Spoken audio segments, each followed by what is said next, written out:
If you can dodge a wrench, you can dodge a ball. If you can dodge a wrench, you can dodge a ball. Okay, welcome to Thunderballs episode 4. Okay, welcome to Thunderballs episode 4. Okay, welcome to Thunderballs episode 4. Okay, welcome. There we go. Had a little bit of reverb there, which we can do without. Had a little bit of reverb there, which we can do without. Had a little bit of reverb there. I think I fixed it. Okay, okay. Well, it's good. It's good to know, Al, that after a week of doing okay, we're back to a I comedy feel of like it errors. isn't a real Thunderball show unless there isn't some sort of technical issue. Oh, true story. Anyway, how you been? It's been a hot minute here, a week. How's it going? It's going pretty good. I'm actually real excited. I'm gearing up for Gen Con next week. Very nice. So that'll be good. But that also means we're going to have to really get on it and do the show early next week. Yeah. We can't wait till Friday because I am going to be nerding it up real hard with a bunch of, let's say, questionably hygienic gaming nerds from across the world. So what I'm hearing you tactfully say, Al, is that Monday probably looks like our next Thunderballs episode. Yes. Hopefully the round is finished then. There could be, without putting any spoilers out, there could be some unfortunate shenanigans, which might mean that it's an incomplete round when we get there. But I'm sure we can enlighten people on Monday as to why that may. If not, may not have we been. make it up. We make the ending, and then we just go in and re-edit if we're wrong, but we never are, so it'll be fine. Yeah, I've totally got super editing skills. I can do that. No problem. Yeah. Okay, so let's give everyone a recap of where we're at as we go into week 4. Okay. We've got right at the top of the table is Dodge Another Day on 3-0, and Lethal is not enough on 2-0. Lethal have not enough, of course, having a rest week in there. So they're still undefeated. They're just a week behind Dodge Another Day. We got to have a rest week for Dodge Another Day. I'm tired of watching them win every week. They need a rest day or a loss or something. Even if it's just they didn't win because they didn't play, that would be good. Exactly. That would be good enough. That would be good enough. Like at this point, I'm just like I'm over somebody beating them. Just like, can we just not have them win? Let's just sit them on the bench all week. That'd be great. Yeah. So behind them are On Her Majesty's Secret Outpost and Dodger More or Less, both at 1-1. That's your and my team. Well, we're not captains, but those are our respective teams that we're involved with. Behind them is a cacophony of everyone else at 1-2. So that's from Deathwell with Love, License to Overkill, Through to a Kill, Catches Galore, and Foils Are Forever. So no one's sitting without a win, which is kind of a nice place to be. At this stage of the season. Now, last week, Al, we did talk about some juicy tea. Yes. I did actually get some submissions. So just to remind everyone, in case they do need the reminder, srdbtattler@gmail.com. If you'd like to just slide in a little bit of gossip into our in tray, we'd be delighted to read what you have legitimately or illegitimately heard. Even if it's hearsay, Al doesn't care. I don't. It's true. I'm not a journalist. I'm not going to research. Yeah, he's got no sources. standards commission that he's listening to. Mm-mm. So straight off the bat, we've got someone submitted something that was heard in their team chat. My God, Sandra has made a pact with the devil. I don't know who that was, Al, but I mean that sounds pretty legit, honestly. I do. I feel like, honestly, it's while it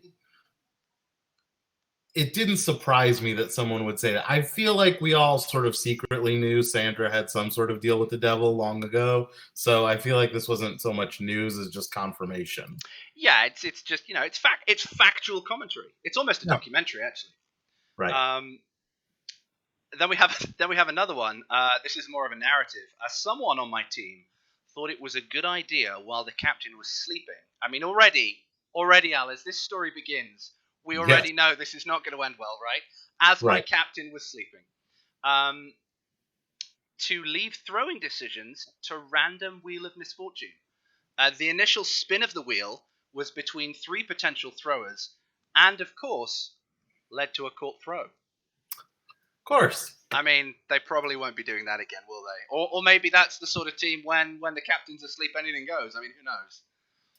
I could think of a few teams where they probably would do pretty well just left to their own devices. Certainly, it reeks of loose cannon. That's what I'm reading there. Yeah. And finally, this is my favorite one, actually. A player asked in team chat. Now, Al, before I do this, Mhm. I'm not obviously an American. I live in Canada, but I've only ever had to deal with Greenwich Mean Time. Yeah. It's easy. You've got one country, you've got one time zone. It's super simple. But that's not the case with America, is it? America has more than one time zone. This is true. We have quite a few. Yeah. So, with that in mind, a player asked in team chat what time zone an opponent was from, and our captain answered they were from one of the 3 US time zones. Now, Al, that's not right, is it? I don't think so. I am mostly sure there are more than 3 time zones. Even if you do not count Hawaii and Alaska, which are each in their own time zone, there are more than 3 time zones in the continental 48 states. I mean, I heard a rumor there were 4, but I live in Canada. I'm British, so people like to ignore mountain time. It's it's only for people in Colorado, and they don't really have watches anyway. So it's like a book, right? You've got the beginning, Eastern, the middle, Central, and the end, Pacific. Like that. Pacific. Yeah. What more do you need? What more do you need? It's a story, all in itself. More time zones than that is just it's gaudy, is what it is. So yeah, captains, you are dealing with international players. So if you can't get all the time zones in the world, at least know the ones that are in your country. I think that's the lesson here, right? Be aware of your own time zones. It can matter. So again, just a reminder: if you'd like to contribute to our juicy tea section, we do like a little slurp of our favorite dish. Then do let us know. Send your anonymous submissions into srdbtattler@gmail.com. We'll be happy to read your reports and include them. And as Al said previously, it really doesn't matter if they're true or not. No. It's all good. In fact, I prefer if they aren't. Oh dear. Okay. So before we go on, Al, I'm gonna just give our rookies a shout out. We're in round 4. This is at the end of round 4. We're going to be halfway through the season. Rookies can have a rough go, and roofers can have a rough go too. But rookies have a rough go. Like they're often the favorite target of the veterans. They come in, it's their first dodgeball season, and they might be a good player, but not understanding necessarily the tactical nuances of the game. It can lead to some rough starts. Right. So there's a lot to learn. It's a tough learning curve, and there's a lot to sort of get down. So, absolutely. Totally understandable. And if they didn't have a good idea of what it meant beforehand, I'm pretty sure they do now. Yeah. But dodgeball's not just about the games. It's also about the chat. It's about anyone can look at the game threads and can throw in as much sass and comedy out in public, and that's as much, certainly for me, as playing or doing well in the game is as well. So with that in mind, I did have a message from Corey Bear that Warp Drive is absolutely killing it in team chat with his meme game. It is par excellence. So the boy might be coming in cold and getting a few rough goes in his ball game, but his meme game is on point. I gotta say, I mean, first and foremost, dodgeball is a social game. Yeah, and absolutely.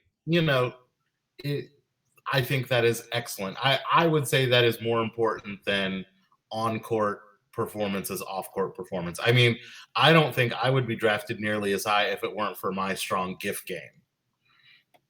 Yeah, I mean, I think your game is solid enough, but the gift game is second to none. Yeah. So it's important, and you spend some time in these chats with people, and it really brings a huge difference in the enjoyment factor when you're with people who can sass it up to the max.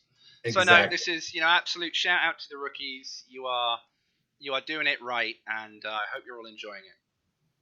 Yes. And if you're not, then we're halfway through, so don't worry about it. It'll be over soon. It'll be over soon. You don't have to come back if you don't want to.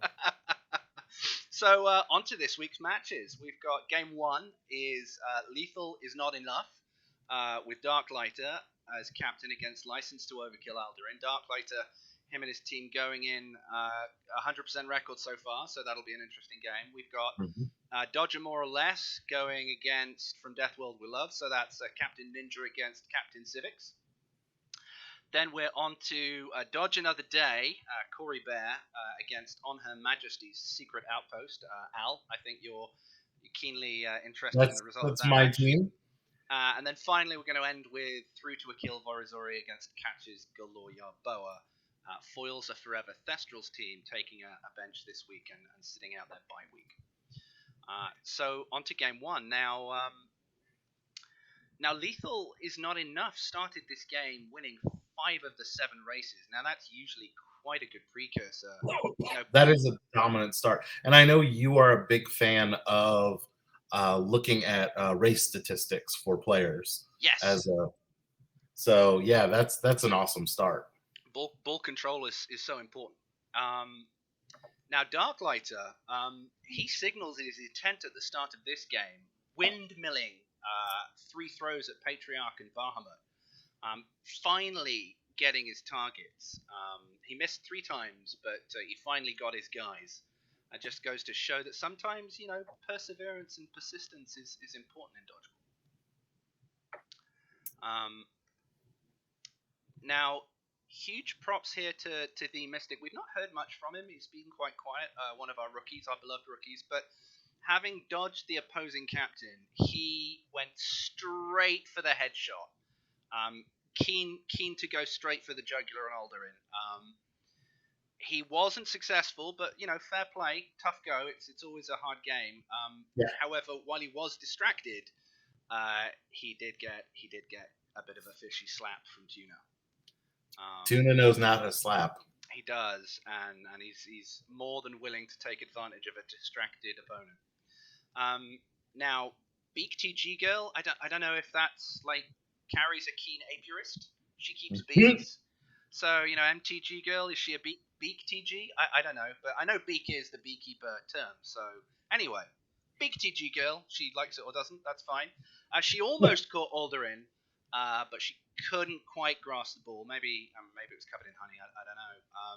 And she got hit instead of actually getting him in a swingy game. But she did claim the life of your boy Tim on the way out. Tim is having a rough season. He is, yeah, I saw that. And sometimes that happens. It happens to the best of us. Players can have an off season, or players can have a barnstorming season. It doesn't guarantee consistency, but nope. that's the swings and roundabouts of dodgeball. Now, a savage exchange saw Aldurin and Bork the Yoshi eliminate each other. Mutual destruction assured. And it's always satisfying, Al, for the casual observer who doesn't have a dog in that fight, to just watch 2 people absolutely take each other out. Yeah, just destroy each other. It's great. Yeah, and then, walk over to the bench and maybe share a beer afterwards. I don't know if that's allowed or if it even happened, but who knows. Now, finally, Tuna Slap took out Kamas 2408. Whilst avoiding the attentions of literally every other ball in play coming at him. And he went home with 5 of the match balls. So, Tuna like a ball magnet at the end of that match. Just hoovering up all the balls, vacuuming up those balls, just sucking them in like a fish with a particularly strong grip. And Al, he was your MVP, I think. He is my MVP. I know Aldrin had a really good game also, but I'm gonna have to give it to Tuna Slap. He was alive at the end. He won his race. He got 2 hits, but and this is the key. He only lost one game that entire match. He was last man. He was the man standing at the end, and he did not lose. Yeah, And to me, that is perseverance. That is consistency. That is MVP performance. yeah, and we've said it before, Al. Like, if you don't get hit, you can't lose a game. Right. Like, that's dodgeball right there. So congrats to Tuna Slap on that MVP performance. Onto game two. This is Captain Ninja against Civics. So I want to draw attention to one of the races. Slavic and Rolandpaw had an absolute, probably a heart attack at some point. They had 5 consecutive mission turns before Slavic finally edged out Rolandpaw for the win, and then immediately sent an Exocet at him after the balls had all been raced for, knocking him straight to the bench. Ignominious exit for Philip there at the start of the match.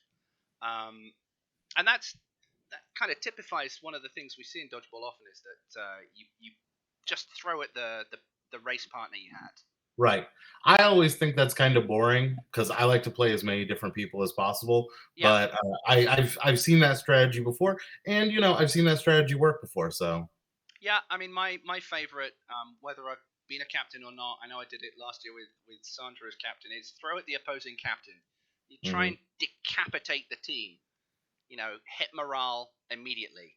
right. Doesn't always work. I'm not sure it would have worked for me this season the way I'd be playing, but no, it's a fun time. Speaking of Sandra, I think she'd had her Weetabix this game. I don't know if you North Americans are familiar with that phrase. Yeah, I was gonna say, can we guess who wrote the copy for this? The person who name drops Weetabix. Yeah, in England, having your Weetabix just means like getting out the right side of bed, doing everything right, and crushing. Right. And she did, because she immediately caught Slavic, revived Zombie Pa, and then eliminated Clever Missy before, like, beast mode. Yeah. Like, immediately turned that game on a dime, undid Slavic's good work, got him out, and then got Clever Missy out. I mean, that is a momentum shift right there. Right? Two of the opposing team knocked out, and one of your players revived. Morale hit for the other team. So Risker and Sarah T pretty much spent the entire first half of the match just trading balls. It's just that, like, they were playing catch. Finally, though, Risker caught some chump called Hypaspist. Oops. And revived Rolandpaw, who'd been hit, again. Revived him again. We might need a new award, like a zombie award, for the player who gets revived the most for a season. I mean, certainly in this game alone, Rolandpaw was revived more times than Jesus was. So, like, I don't know. I don't know how that's going to go, but Super Grandma, having watched Risker catch me, apparently under great duress from her captain, was forced to throw at Cranky and Seabus. Oops. Now, as I said to Sandra, like, when you're forced to throw it at Seabus and I'm sitting, like, right here, like, I'm not as tough a target as Seabus, so I don't know what was going through Zivix's mind there. But anyway, that's a thing that happened. She got caught by Cranky, though, and her reign of terror came to an end, which we were all delighted by, because she was having an absolute stormer. Now, Seabus was quietly working in the background. He took out Zivix, Risker, Sato, and finally, the final kill of Rolandpaw, the third and final time that guy was put away all match, to wrap up that tie. Oh. I mean, we had to hit Philip 3 times to win that game. That's disgusting right there. I don't know if you like Star Trek, but that's proper Klingon status right there. So, who's your man of the match? Who's your MVP? Sorry, not man of the match. Who's your person of the match? Sandra put on a great performance, and if her team had won, she would most definitely be the MVP. But we gotta give it to the C-Bus Ripper. He won his race. He got 4 hits. He had 2 dodges. He took that game. I mean, we focused on Sandra and all the revives but C-Bus was just quietly in the background, just like bam, bam, bam, just taking people out. Just so quiet and deadly, just gets his work done like a proper workman, craftsman, master craftsman almost. Yeah, Just getting it done. No fuss, no muss, just results. right. So yeah, definitely C-Bus Ripper. Or apparently his new moniker is going to be C-Buns Ripper, because apparently the new thing is to add an N to everyone's name. So We may hear about that next week, in fact. yeah, More of that in episode 5. little spoiler, little hint for episode 5. So the third game, this is Corey Bear's Dodge Another Day against Binks's Outpost. I was honestly, Al, I was out of breath reading this report. Like this game was wild. This game would not end. It It was craziness. There were 15 dodges throughout the entire game. It came alive. It almost came alive in bursts, where there'd be like a flurry of activity, there'd be dodges, and then all of a sudden, like 3 people would go down. Yeah. 2 of the balls claimed 3 lives each. So that was kind of. I'm always interested seeing which is the deadly ball in the game. Sometimes there isn't one, and sometimes one ball does all the work. Right. But Corey Bear won his race by, and I had to look twice at this result, 171 differential. And that's, that's endurance levels, because that's not even a mission win. That's an honest to goodness old school beating. That is, if he were like playing endurance, like that would have just been the end right there. They would have called the season right there. Just even if you've been healing all game, like that, you're done. That's it. You're gone. So he won his race by a landslide, and then went on to decapitate the opposing captain in a gentleman's duel at the beginning of the match. I'm personally a very big fan of captain on captain action at the beginning of the match. It sets the tone. Right. It's respect to the other captain that you've taken them out. You're challenging them. I really like that, but I can see why captains don't do it, because sometimes captains are tough, right? Right. I mean, they're a captain for a reason. Yeah, maybe. Now, Dodge Another Day then rush into a 4-player lead, as everybody but both yourself and one Carlos were benched for only the exchange of warp drive. Right. Now, I'm not a mathematician, Al, but that's bad numbers. Right. 4 for 1. Yeah, we got down real early, real quick, but me and Juan know how to smash. Absolutely, very, very experienced veteran players. And speaking of whom, you and the Spanish assassin began a very workmanlike onslaught to reduce Dodge Another Day's advantage. You were eliminated though, as Warp Drive and the Texan were both revived. Right. And that left just one on his own. Although those two getting revived, they were, and I always enjoy this when it happens. You love to see it. Someone springs off the bench ready to action, and they just get immediately a ball right in the face, like right there. They haven't even made it back onto the court, and they're knocked back. I don't know who feels worse about it. The player that just comes back in and gets hit and goes back to the bench, or the player who worked so hard, got the catch, like brings them back in, hands them a ball, and then just watches them immediately get eliminated. Like, who feels worse in that situation? Oh, it's really hard, right? Yeah. It's really tough, because you see all that good work go to waste, and yeah, then they're just handing off that ball you gave them, probably back to you if you're still there. Right. So yeah, no, I always enjoy seeing that. Oh, welcome back to the game. Whack. Yeah. So yeah, then it was one. On his Todd. And it was a high noon showdown between Juan and Corey, and there were several balls being exchanged back and forth. And finally, Corey got a crucial catch to end the match. I think it was something like 44 to -49. But Yeah. there were several games going back and forth there, quite tense. I don't know how it was in your team chat. Just like all fingers crossed for Juan. It was pretty intense. Yeah. And the MVP for this match, Al. I have to give it to Corey Bear. I mean, you got it right. He was on a whole other level in this game. 4 hits, 2 catches, 4 dodges. He played 15 games and had an 87% win percentage. And more importantly, he was the last man standing. I mean, he's the reason his team won. He was the last one left alive. I mean, that's a true captain's performance right there. Yeah.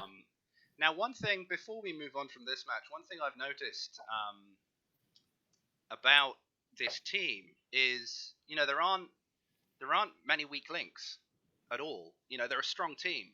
Right. However, one would think that targeting the rookie is like the sensible play, right?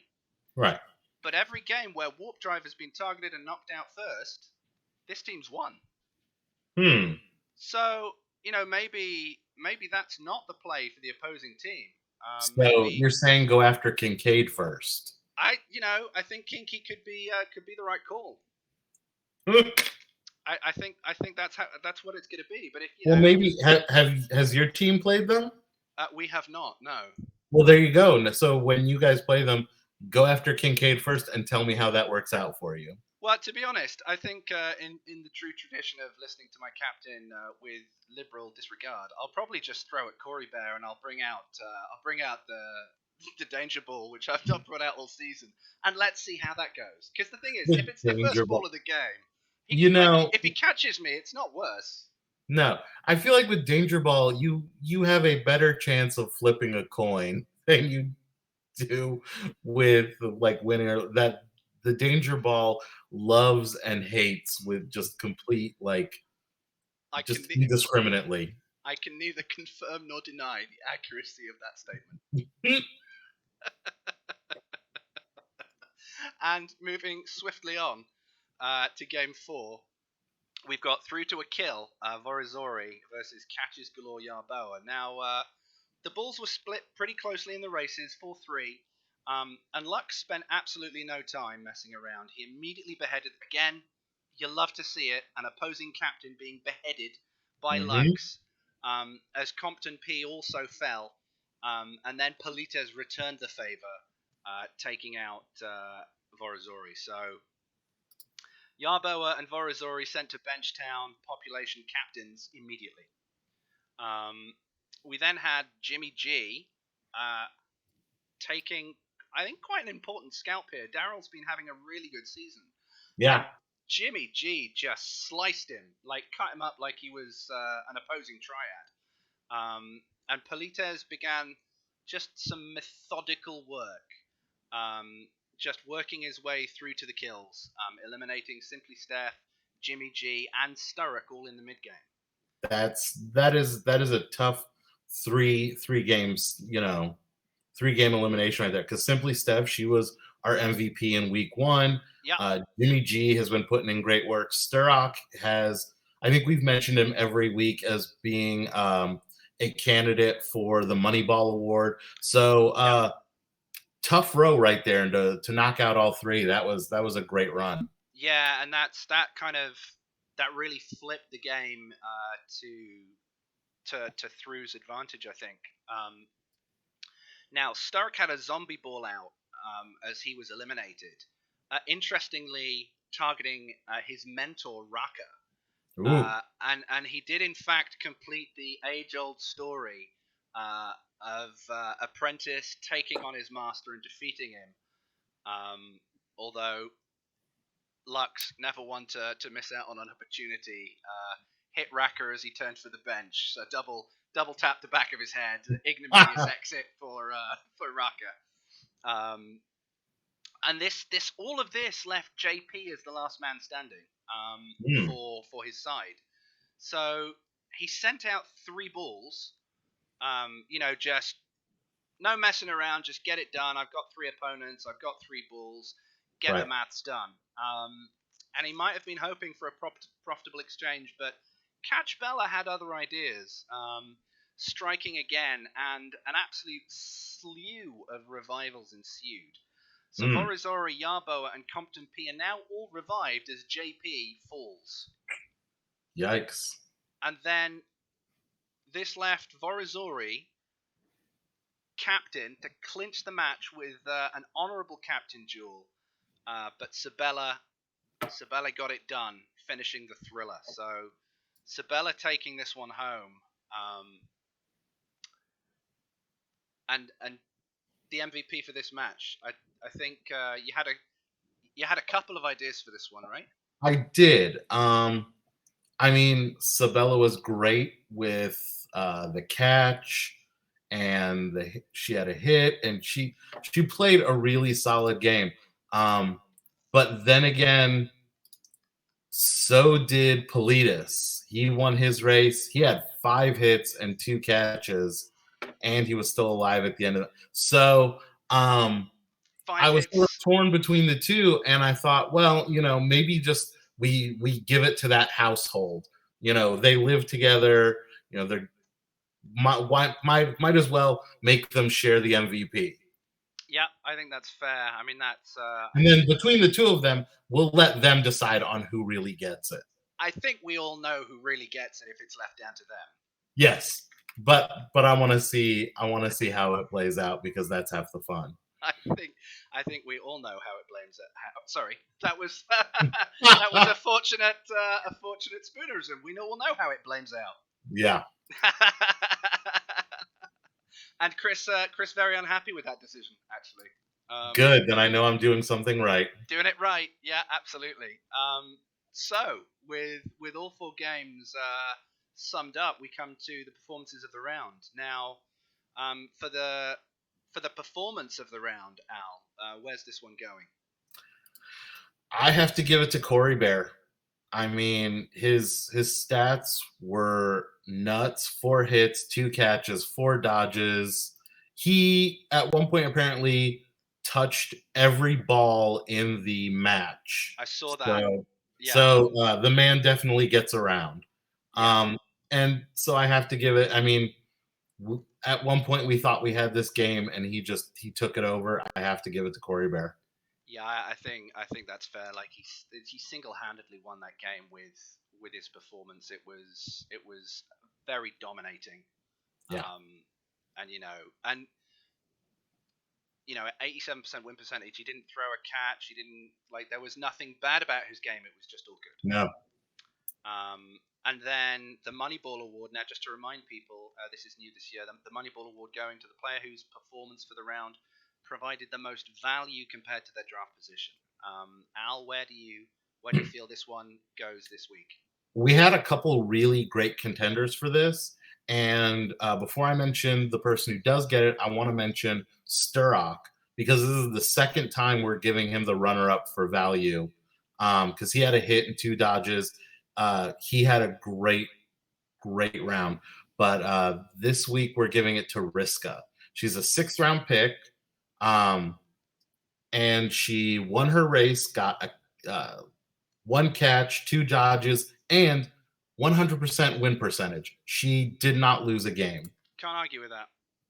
So that is great value, great return on your money. Yeah. So we're giving it to Riska. And again, whilst we gave that to Riska, again, Sturrock, another rookie. So really, right. really doing well there. Now, as we move into week 5, I'm not sure that all the games are going to be finished by Monday, but if they're not, then it'll be mostly wrapped. But I think we've got some interesting things to drop on week 5. Before we end, though, I just want a couple things come up recently about timings and rulings, and just we've talked about the game being predominantly, yes, it's a competition, it's winning, but it's also about fun, and it's about about having a good time. And just really to kind of make sure everyone is playing kind of in the correct spirit, and making sure that we don't there are rules exist to make things clear, Right. not to be used in an adverse way. So Right. it's really easy sometimes when people are out. We've got a couple players, usually once a week. We've got a player who's they've got a commitment they've got to do. Like, they're not being slow for a reason. They're tied up. Real life gets in the way, and we should Right. all just be really cognizant of that and make sure that we're not penalising people for any of those reasons. Because at the end of the day, this is a good time, and that's what Right. it should be. Because at the end of the day, we play this to have fun. Yeah, absolutely. And if you're not having fun, then maybe you're doing it wrong. That's right. Fun is different things for different people. I know. I personally like a good SAS post. You like your gifs, and apparently Warp Drive likes his memes.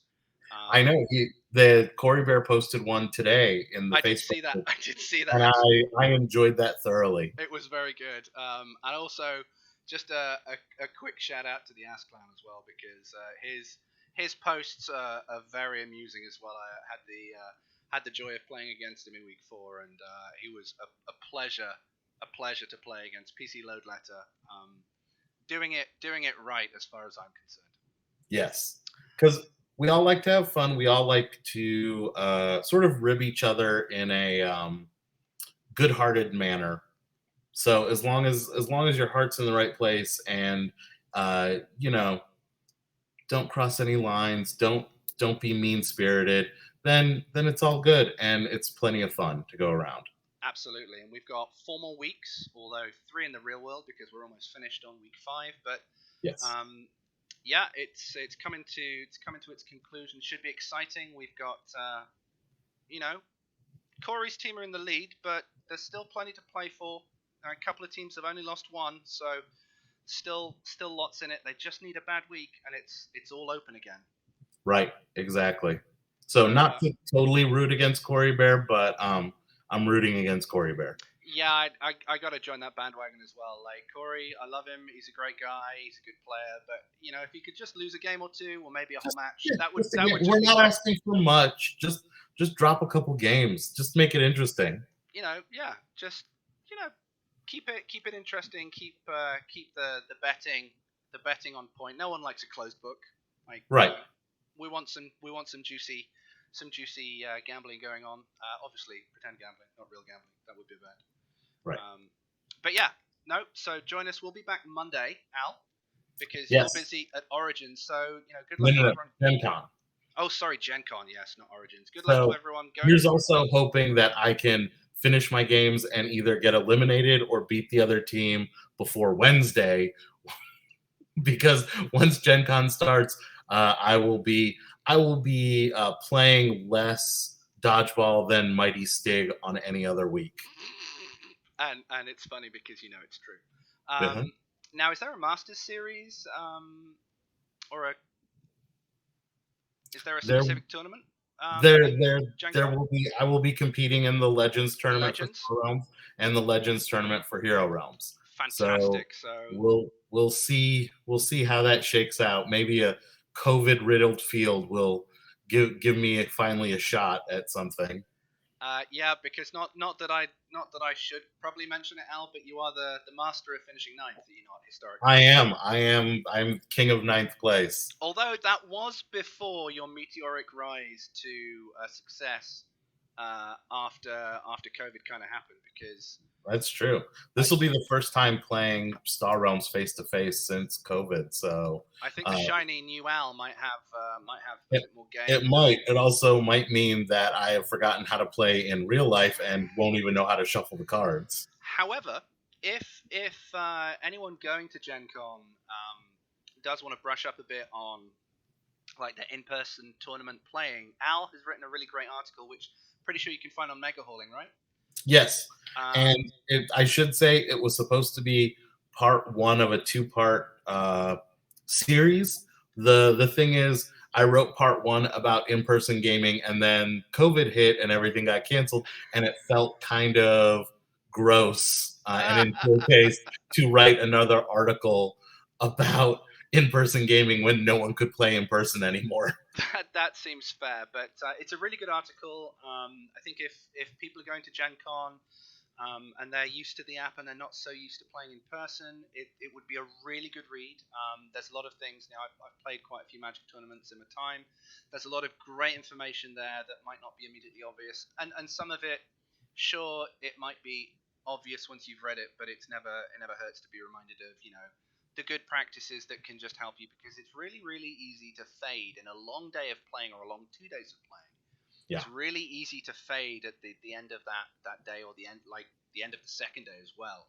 And if you've made it to the end of that tournament, that's when you want to be playing at your best. So Al's got some really great shouts in that article. I strongly urge you to go to Mega Hall and read it. It's really very much worthwhile. And if you are going to Gen Con playing in the Legends tournament, then best of luck. Whether it's Hero Realms or Star Realms, or whether it's a board game tournament, or whatever you're doing, have fun, have a great time, enjoy yourself, though. That's the main thing. And Yes. We'll see you on Monday before Al goes away for that to talk about episode 5 of Thunderballs Are Go. Yes. It's goodbye from me, and it's goodbye from him. Have a good weekend. Yep, everyone have a great weekend. We'll see you on Monday, and don't do anything we wouldn't do. That's not much. Okay, we're not live anymore.